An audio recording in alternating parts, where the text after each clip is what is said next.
अस्सलाम वालेकुम। मैं अबू हुसैन और आज आपके लिए बना रहा हूँ एक ऐसा नुस्खा ख़ास उन हज़रात के लिए जो कि कान के कीड़ों की वजह से परेशान हैं और इस परेशानी की वजह से दिन रात बेचैनी में गुजरते हैं, रात को सो नहीं सकते।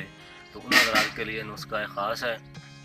अगर आपने ये नुस्खा इस्तेमाल किया तो इससे इंशाअल्लाह ताला आपको जो शफ़ा है वह ज़रूर हासिल होगी।